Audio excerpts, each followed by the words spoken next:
Welcome to Democracy Now!, democracynow.org, the War and Peace Report. I'm Amy Goodman. In Afghanistan, officials say at least 1,000 people have died, while some 1,500 have been injured after a powerful earthquake early Wednesday. The epicenter of the quake was about 30 miles from the city of Khost near the Pakistan border.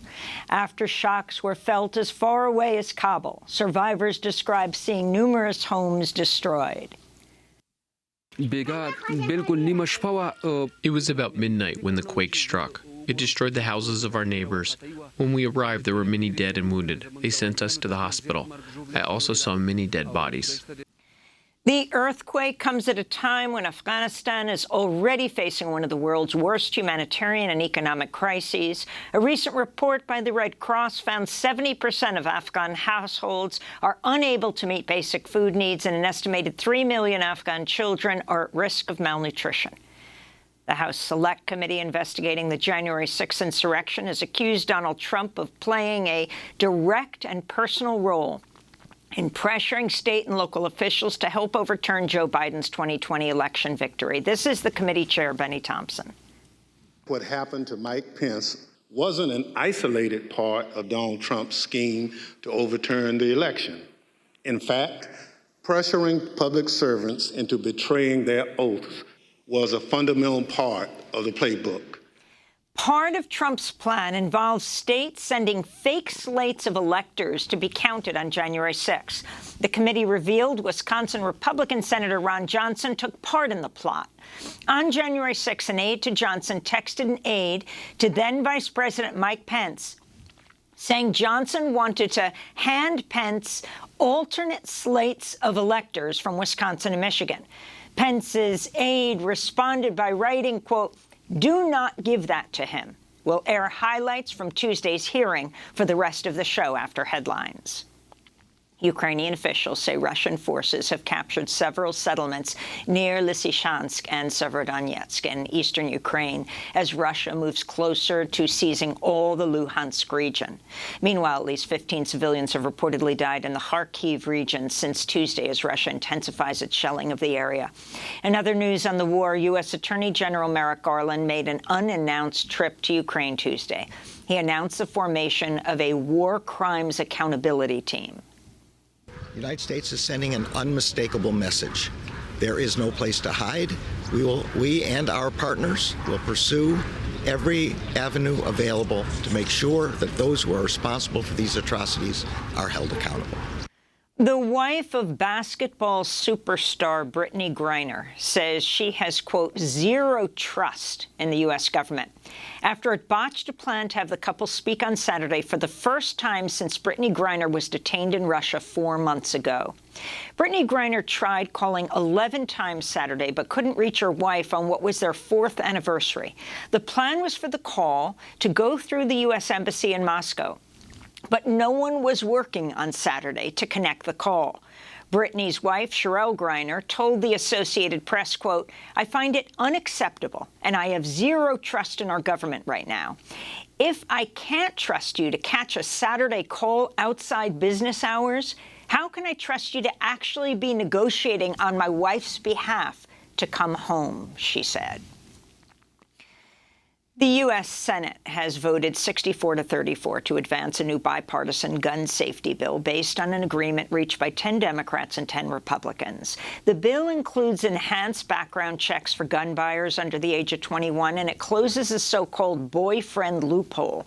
The Senate bill, however, does not include a number of gun control initiatives that were included in a recent bill approved by House Democrats, which aimed to ban the sale of large-capacity magazines and raise the minimum age to purchase an assault weapon from 18 to 21. An abject failure. That's how the head of the Texas State Police has described the response of local authorities to last month's mass shooting at Robb Elementary School in Uvalde, when an 18-year-old gunman shot dead 19 fourth graders and their 2 teachers. Colonel Steve McCraw, director of the Texas Department of Public Safety, made the comment Tuesday. There's compelling evidence that the law enforcement response to the attack at Robb Elementary was an abject failure and antithetical to everything we've learned over the last 2 decades since the Columbine massacre. 3 minutes after the subject entered the West Building, there was a sufficient number of armed officers wearing body armor to isolate, distract, and neutralize the subject. The only thing stopping a hallway of dedicated officers from entering room 111 and 112 was the on-scene commander, who decided to place the lives of officers before the lives of children. Police had said they needed time to get a key to open the classroom's locked door. But McGraw said the door was not locked and that no officer even checked to see if it was. McGraw also revealed one Uvalde police officer who was inside the school was detained while trying to save his wife, one of the 2 teachers shot dead. Ruben Ruiz was detained and had his gun taken away after he moved to approach the classroom where his wife was shot inside. She had phoned him. Primaries were held in Alabama, Virginia, Georgia, and Washington, D.C. on Tuesday. In Alabama, Kat Britt defeated Congressmember Mo Brooks in the Republican Senate primary to replace the retiring Senator Richard Shelby. Donald Trump had initially endorsed Brooks, who had helped organize the Stop the Steal rally, where Trump spoke just prior to the January 6th insurrection. But Trump later withdrew his endorsement and backed Britt after Brooks told a crowd to put the 2020 election behind them. In election news from Texas, a recount has confirmed Henry Cuellar, one of the most conservative Democrats in Congress, has defeated progressive challenger Jessica Cisneros in last month's House primary. Cuellar won by just under 300 votes. Cuellar is a corporate-backed, anti-choice, pro-gun Democrat who received backing from House Speaker Nancy Pelosi and others in the Democratic establishment. In January, the FBI raided his home as part of a corruption investigation. Cuellar's campaign also got a major boost from AIPAC, the American Israel Public Affairs Committee. The group's super PAC spent over $1.8 million to get Cuellar reelected. The U.S. Supreme Court has issued a significant ruling on the separation of church and state. The court's 6 conservative justices ruled private religious schools in the state of Maine cannot be excluded from a program where the state pays tuition for some students attending private schools. Justice Sonia Sotomayor disagreed with the ruling, writing, quote, "Today the court leads us to a place where separation of church and state becomes a constitutional violation," she said. The Democratic Republic of Congo is preparing to soon hold 3 days of national mourning for slain independence leader Patrice Lumumba, who was assassinated in 1961. On Monday, Belgium, the former colonial power, handed over a tooth that a Belgian police officer said he took as a trophy after he helped cut up Lumumba's body, then dissolved it in acid. The tooth is believed to be the only remains left of Lumumba, who was killed a year after he became the first elected prime minister of the Congo in 1960. The CIA had ordered his assassination but could not complete the job.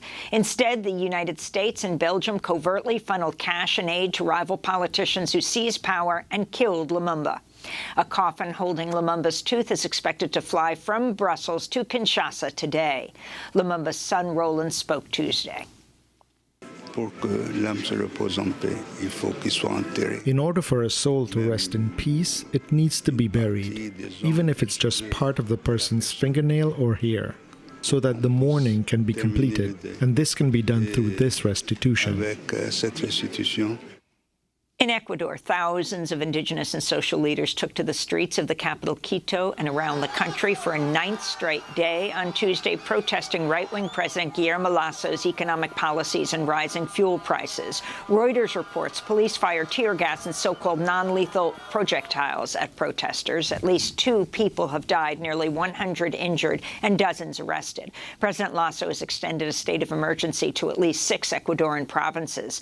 Meanwhile, indigenous leaders said Tuesday they will not meet with government officials until security forces are withdrawn from certain areas of Quito. Lawmakers in El Salvador have voted to extend a state of emergency for another 30 days. The decree was first imposed in late March in response to rising homicides attributed to gangs. Since then, Salvadoran authorities have arrested more than 40,000 people. According to Amnesty International, at least 40 people have also died in state custody during that time. In Brazil, a third suspect in the murders of British journalist Dom Phillips and indigenous expert Bruno Araújo Pereira was arrested over the weekend. The suspect pointed police to the location of the speedboat in which Phillips and Pereira were traveling before they were murdered in early June. The bodies of the two were found buried last week near the banks of a river in the Javari Valley, a remote area of the Brazilian Amazon where they were shot dead. Meanwhile, Brazil's vice president said Phillips was, quote, collateral damage in an attack targeting Pereira. And a jury in California has found comedian Bill Cosby liable for sexually assaulting a woman at the Playboy Mansion in 1975 when she was just a teenager. The jury ordered Cosby to pay $500,000. The woman, Judy Huth, says the incident occurred when she was just 16 years old. She was represented by the attorney Gloria Allred.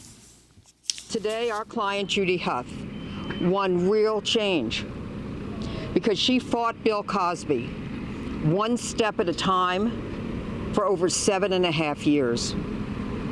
And she proved with the jury's verdict that Mr. Cosby did sexually assault her when she was a minor, and that he should be held and was held accountable for what he did to her. Bill Cosby did not attend the civil trial and denied the charges. 11 months ago, he was released from prison in Pennsylvania after the state's high court threw out a sexual assault conviction in a different case. And those are some of the headlines. This is Democracy Now!, democracynow.org, the War and Peace Report. I'm Amy Goodman.